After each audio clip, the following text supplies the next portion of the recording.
Yes, because we waited for the results, I think, until 2:30, something like this. Then we went to celebrate. No, then the press conference. yes, then there was press conference. Yeah. Then we went to celebrate with friends for another hour.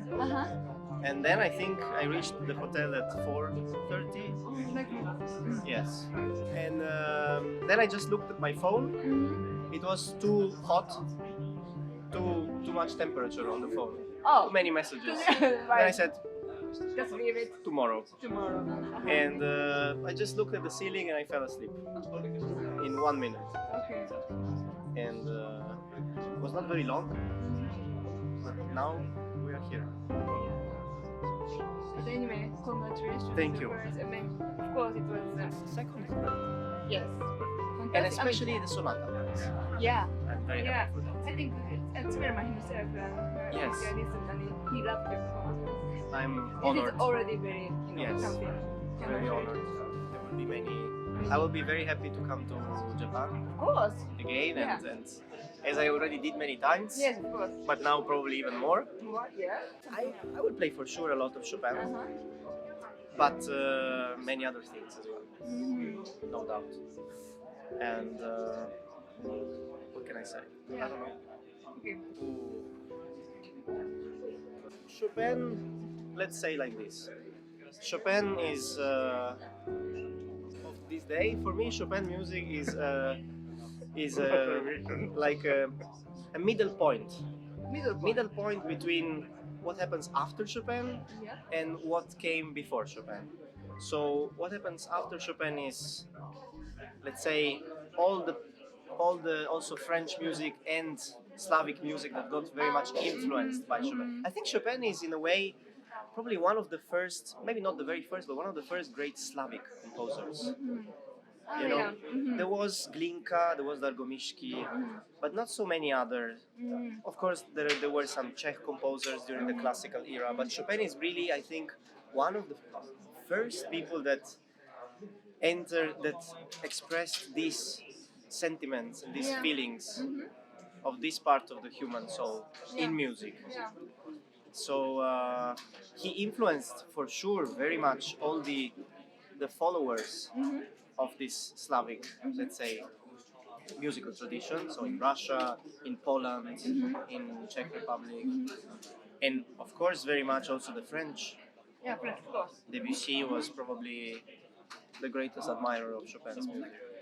So Chopin goes forward, but also comes from. He loved very much Bach, loved very much Mozart, and he studied also these things very well. Also, especially in his first works, we hear very much the influence of this way of thinking. So, basso continuo, figure bass, a lot of Baroque tradition. Yes. So Chopin is really a middle point. That's what I mean. Comes from Baroque tradition. Then, of course, he was very influenced also by Paganini. As all people heard him and were mesmerized. So, instrumental virtuosity, instrumental freedom, very difficult to handle. Yeah. A lot of explosions everywhere. Yeah. But probably I managed. So. That's why I thought that because you said that Chopin is like Well, his father was French. Yeah. His mother was Polish, so he was also a combination for sure. Yes.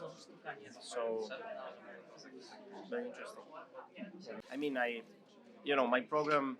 Actually, when I was a kid, I never really thought I would go to Chopin competition. Really? Yes. Right. Because I loved certain works by Chopin very much, but not everything. For example? What I loved. Yeah. For example, I remember the first memory I had of Polonaise Fantasie. When I heard the opening, I was a very small kid. What is the opening? Yes, this opening I thought like, wow, the best music of this planet. But then the Polonaise starts, and I was like, what? How is this how is this connected to what was before? I did not understand.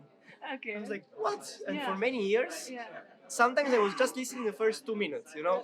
It's like, best music of the world. And then okay, something I don't understand.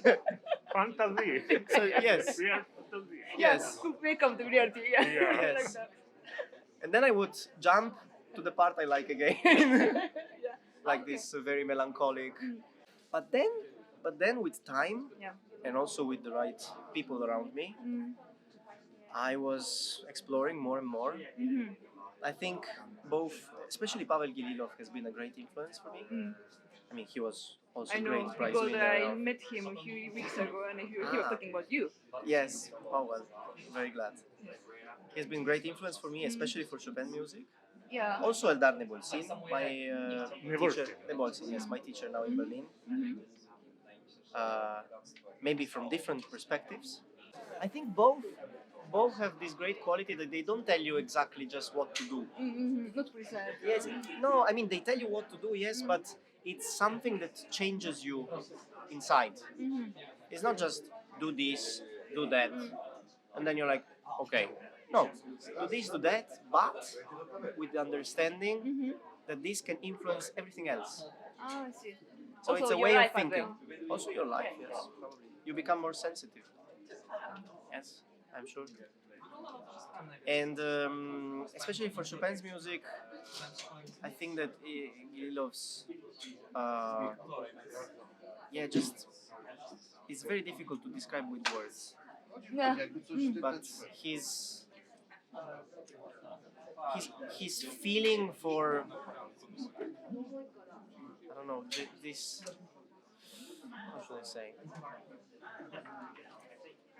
this somehow going up always, Yeah. going up and avoiding downbeats, avoiding something heavy. Is in search of this unexplainable lightness, and in search of a lot of different types of expression. I think, but always with sense, Yeah. never random. With Eldar is more about seeing the whole picture. I think in this they somehow combine. With Eldar is of course many details, but very much there is a control over the big arch. I feel Yeah. there is always a consciousness of how everything is connected. And with Gililov, I learned very much to feel smaller things that maybe before I was not sensitive to. I just did not How long understand. are you with? You started with him after Hamamatsu or With just before? Gililov? with Gililov, I started when I was 19, so Okay. 2 years before Hamamatsu. Okay. I see. Yes, but at that time I still did not understand very well. It took me time. I think in the past 2 or 3 years, I became more closer. And then deeper. Yes. Yeah. Because these kind of things, especially I'm a very maybe grounded person, not so dreamy. So, and when I was a kid, I was listening a lot to Beethoven. I see. So very rhythmic driven And also energy. polyphonic. Especially this like rhythmic drive and great energy.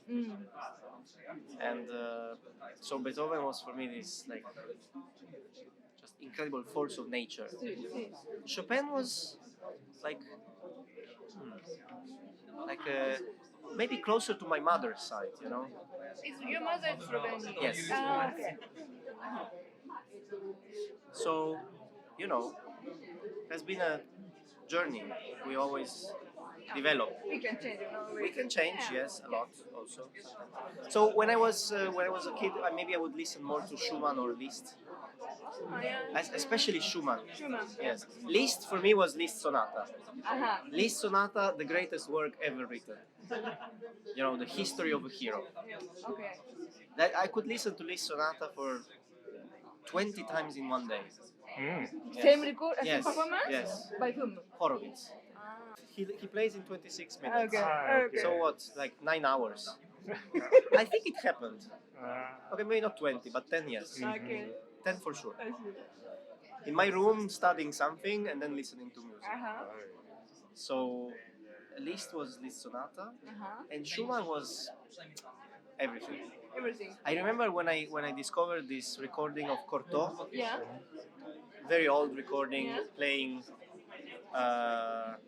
Carnaval, Etude Symphonique, Oh, Kreisleriana, Davidsbündler Tanzen.